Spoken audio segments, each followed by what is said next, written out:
ಇವತ್ತೇನೋ ಒಂದು ಸ್ಪೆಷಲ್ ಮಾಡ್ತಾ ಇದ್ದೀನಿ. ಇದು ಒಂದು ಲೋಟ ಕಡಲೆಬೇಳೆ ತಗೊಂಡಿದ್ದೀನಿ. ಅದರಲ್ಲೇ ಅರ್ಧ ಲೋಟಕ್ಕಿಂತ ಸ್ವಲ್ಪ ಜಾಸ್ತಿ ತೊಗರಿಬೇಳೆನ ತಗೊಂಡಿದ್ದೀನಿ. ಆಮೇಲೆ ಅರ್ಧ ಲೋಟ ಆಗೋಷ್ಟು ಹೆಸರು ಬೇಳೆ ತಗೊಂಡಿದ್ದೀನಿ. ಅರ್ಧ ಲೋಟದಷ್ಟು ಒಡೆದಿರೋ ಹೆಸರು ಬೇಳೆನ ತಗೊಂಡಿದ್ದೀನಿ. ಹೆಸರು ಮೊಳಕೆ ಕಾಳು ಸ್ವಲ್ಪ ಹಾಕ್ತಾ ಇದ್ದೀನಿ. ಎಷ್ಟಾದರೂ ಹಾಕ್ಕೋಬಹುದು. ಕಡಲೆಕಾಳು ಇದೆ ಇದರಲ್ಲಿ. ಚೆನ್ನಾಗಿ ಮೊಳಕೆ ಬಂದಿದೆ ಫ್ರೆಂಡ್ಸ್. ಇದನ್ನ 2 ಮುಷ್ಟಿ ಆಗೋಷ್ಟು ಹಾಕಿದ್ದೀನಿ. ಸ್ವಲ್ಪ ಈ ತರ ಮೊಳಕೆ ಬಂದಿರೋ ಬಟಾಣಿ ಕಾಳನ್ನ ಹಾಕ್ತಾ ಇದ್ದೀನಿ. ಇದಿಷ್ಟನ್ನು ಈಗ ಒಂದು 2 ತಾಸು ನೆನೆಸಿಟ್ಕೋತೀನಿ ಫ್ರೆಂಡ್ಸ್. ಈ ತರ ನೀರು ಹಾಕಿ ಒಂದು 2 ತಾಸು ನೆನೆಸಿಡ್ತೀನಿ. ಇದು ಎಲ್ಲದೂ ಇರಲಿಲ್ಲ ಅಂದರೆ ಬರೀ ಕಡಲೆಬೇಳೆ, ಹೆಸರುಬೇಳೆ, ತೊಗರಿಬೇಳೆ 3 ಹಾಕಿ ಕೂಡ ಮಾಡ್ಬೋದು. ಇದು ಒಂದು ಮುಷ್ಟಿ ಶೇಂಗಾ ಬೀಜವನ್ನು ಹಾಕಿದ್ದೀನಿ. ಇದು ಸಾಫ್ಟ್ನೆಸ್ ಕೊಡುತ್ತೆ. ಕಾಳೆಲ್ಲ ನೆನೆಸಿಟ್ಕೊಂಡಿದ್ದು ತೋರಿಸಿದ್ದಾಯ್ತು, ಅದ್ರ ಜೊತೆ ಮೊಳಕೆ ಕಾಳನ್ನು ಹಾಕಿದ್ದು ತೋರಿಸಿದ್ದಾಯ್ತು. ಏನು ಮಾಡ್ಬೋದು ಅನ್ಕೋತಾ ಇದ್ದೀರಾ ಫ್ರೆಂಡ್ಸ್? ಇದರಿಂದ ಒಂದು ಸ್ಪೆಷಲ್ ತಿಂಡಿನ ಮಾಡಿ ತೋರಿಸ್ತಾ ಇದ್ದೀನಿ. ನಮ್ಮ ಮನೆಯಲ್ಲಿ ಇದನ್ನು ವಾರಕ್ಕೊಂದ್ಸರಿ ಮಾಡು ಅಂತ, 2 ಸರಿ ಮಾಡು ಅಂತೆಲ್ಲ ಹೇಳ್ತಾ ಇದ್ದಾರೆ. ಅಷ್ಟು ರುಚಿಯಾಗಿರುತ್ತೆ. ಏನು ಮಾಡೋದು ನೋಡೋಣ ಬನ್ನಿ. ಇದು ನುಗ್ಗೆ ಸೊಪ್ಪು, ಮೊರಿಂಗಾ ಸೊಪ್ಪು ಅಂತೀವಲ್ಲ ಅದು, ಮೆಣಸಿನ್ಕಾಯಿ, ಶುಂಠಿ, ಓಂಕಾಳು, ಆಮೇಲೆ ಸ್ವಲ್ಪ ಜೀರಿಗೆ. ಇದನ್ನು ಒಂದ್ಸರಿ ಮಿಕ್ಸಿ ಜಾರಲ್ಲಿ ಹಿಂಗೆ ಓಡಿಸ್ಕೋತೀನಿ. ಈಗ ಇದು ಸ್ವಲ್ಪ ಹುಡಿ ಆಗಿದೆ. ಇದಕ್ಕೆ ಈ ನೆನೆಸಿಟ್ಕೊಂಡಿರೋದನ್ನೆಲ್ಲ ಹಾಕಿ ಮಿಕ್ಸಿ ಮಾಡ್ಕೋತೀನಿ. ನೀರು ಹಾಕ್ಕೋಬಾರ್ದು. ಆಂಬಡೆ ಮಾಡ್ತೀವಲ್ಲ ಅದೇ ಥರ ತರಿಯಾಗಿ ರುಬ್ಕೋಬೇಕು ಇದನ್ನು.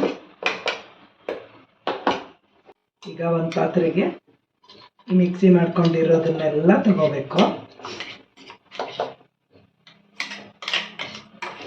ಒಂದು ಜಾರನ್ನು ಸ್ವಲ್ಪ ನುಣ್ಣಗೆ ರುಬ್ಕೋಬೇಕು ಫ್ರೆಂಡ್ಸ್. ಅದು ಬೈಂಡಿಂಗ್ ಆಗಬೇಕಲ್ಲ, ಅದಕ್ಕೆ ಸ್ವಲ್ಪ ನುಣ್ಣಗೆ ರುಬ್ಕೋಬೇಕಾಗುತ್ತೆ.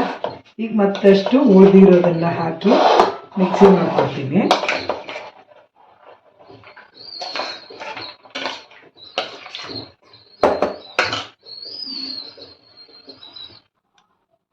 ಈ ಹಿಂದಿನ ವಿಡಿಯೋದಲ್ಲಿ ಇದೇ ಥರ ಮಿಕ್ಸ್ ಕಾಳು ಮತ್ತು ಬೇಳೆಗಳನ್ನ ನೆನೆಸಿಟ್ಕೊಂಡಿರೋದನ್ನ ನುಚ್ಚಿನುಂಡೆ ಮಾಡಿ ತೋರಿಸಿದ್ದೆ ಫ್ರೆಂಡ್ಸ್. ಈಗ ಮಳೆ ಬರ್ತಾ ಇದೆಯಲ್ಲ, ಕಾಫಿ ಟೀ ಜೊತೆ ಸ್ವಲ್ಪ ಚಟ್ಪಟ ಇರೋವಂಥ ಒಂದು ತಿಂಡಿ ಮಾಡೋಣ ಅಂತ ಮಾಡ್ತಾ ಇದ್ದೀನಿ. ಪಕೋಡ ಥರ. ಇದು ಮೊರಿಂಗಾ ಸೊಪ್ಪು, ನುಗ್ಗೆ ಸೊಪ್ಪು. ಇದನ್ನು ಮಿಕ್ಸ್ ಮಾಡ್ಕೋಬೇಕು. ಚೆನ್ನಾಗಿ ತೊಳೆದು ಇಟ್ಕೊಂಡಿದ್ದೀನಿ.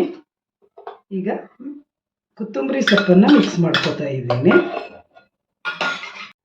ಅದೇ ಥರ ಸಣ್ಣಗೆ ಹೆಚ್ಕೊಂಡಿರೋ ಈರುಳ್ಳಿನ ಹಾಕ್ಕೋಬೇಕು. ಸ್ವಲ್ಪ ಈರುಳ್ಳಿ ಜಾಸ್ತಿ ಇದ್ದರೆ ಚೆನ್ನಾಗಾಗತ್ತೆ. ಒಳ್ಳೆ ಮಳೆಗೆ ಕಾಫಿ ಟೀ ಇಟ್ಕೊಂಡು ಇದನ್ನು ತಿಂತಾ ಇದ್ದರೆ ಎಷ್ಟು ಚೆನ್ನಾಗಿರುತ್ತೆ ಫ್ರೆಂಡ್ಸ್. ಈಗ ರುಚಿಗೆ ತಕ್ಕಷ್ಟು ಉಪ್ಪನ್ನು ಹಾಕೋತಾ ಇದ್ದೀನಿ.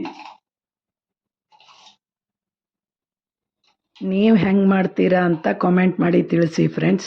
ಇದನ್ನು ಮಾಡಿ ನೋಡಿ. ಈಗ ಇದನ್ನು ಚೆನ್ನಾಗಿ ಮಿಕ್ಸ್ ಮಾಡ್ಕೋಬೇಕು. ನುಚ್ಚಿನುಂಡೆನೂ ತುಂಬ ರುಚಿಯಾಗಿರುತ್ತೆ, ಅದನ್ನು ನೋಡಿ ಫ್ರೆಂಡ್ಸ್. ಅದೇ ಥರ ನೆನೆಸಿಟ್ಕೊಂಡಿರೋದ್ರಲ್ಲಿ ಇದನ್ನು ಮಾಡಿ ನೋಡಿ. ರುಚಿಯಾದ ಪಕೋಡ ರೆಡಿ ಆಗುತ್ತೆ ಇನ್ನೊಂದು 10 ನಿಮಿಷದಲ್ಲಿ.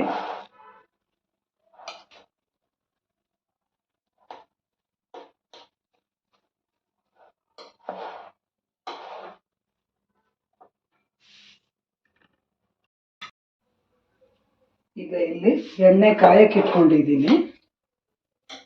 ಎಣ್ಣೆ ಕಾದಿದೆ. ಈಗ ಇದರಲ್ಲಿ ಈ ಥರ ಅಂಬಡೆ ಮಾಡಿ ಬಿಡ್ತಾ ಇದ್ದೀನಿ.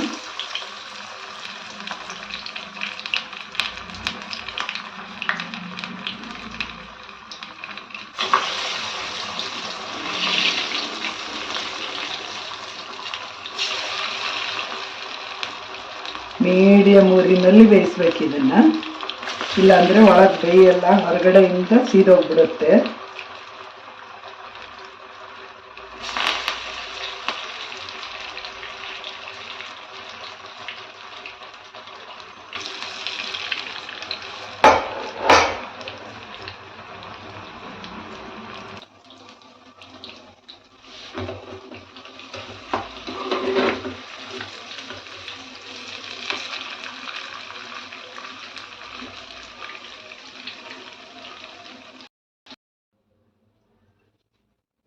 ಈಗ ಇದು ಬೆಂದಿದೆ, ಹೊರಗಡೆಯಿಂದ ಕ್ರಿಸ್ಪಿ, ಒಳಗೆ ಸಾಫ್ಟ್ ಆಗಿರುತ್ತೆ.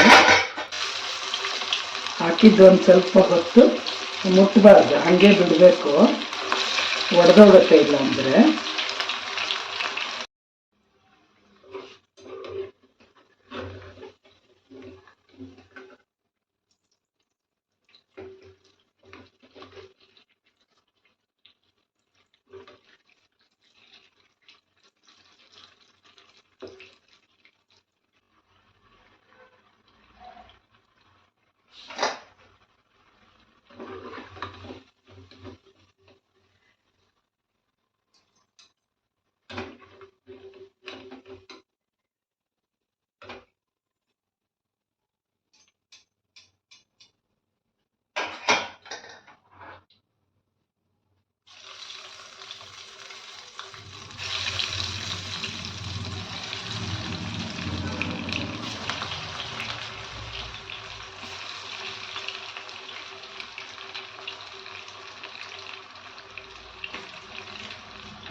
ಈಗ ರುಚಿ ರುಚಿಯಾದ ನುಗ್ಗೆ ಸೊಪ್ಪಿನ ಪಕೋಡ ರೆಡಿಯಾಗಿದೆ ಫ್ರೆಂಡ್ಸ್. ಬಿಸಿ ಬಿಸಿ ಕಾಫಿಯೊಂದಿಗೆ ಕುಡಿತಾ ಇದ್ದರೆ ತುಂಬ ಚೆನ್ನಾಗಿರುತ್ತೆ. ನೀವು ಮಾಡಿ ನೋಡಿ. ಯಾರೆಲ್ಲ ನನ್ನ ಚಾನಲ್ಗೆ ಸಬ್ಸ್ಕ್ರೈಬ್ ಮಾಡಿಲ್ವೋ ಸಬ್ಸ್ಕ್ರೈಬ್ ಮಾಡಿ, ಲೈಕ್ ಮಾಡಿ, ಶೇರ್ ಮಾಡಿ.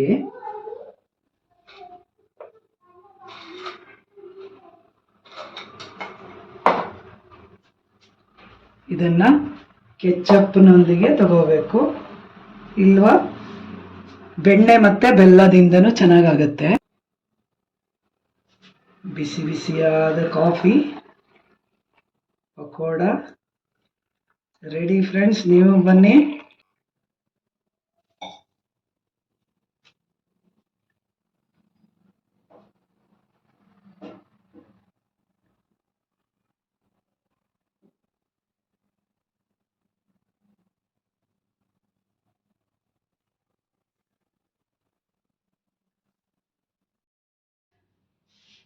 ನೋಡಿ ಫ್ರೆಂಡ್ಸ್, ಹೊರಗಡೆಯಿಂದ ಕ್ರಿಸ್ಪಿ ಇದೆ, ಒಳಗಡೆ ಎಷ್ಟು ಸಾಫ್ಟ್ ಆಗಿದೆ ನೋಡಿದ್ರಲ್ಲ, ತುಂಬ ರುಚಿಯಾಗಿದೆ.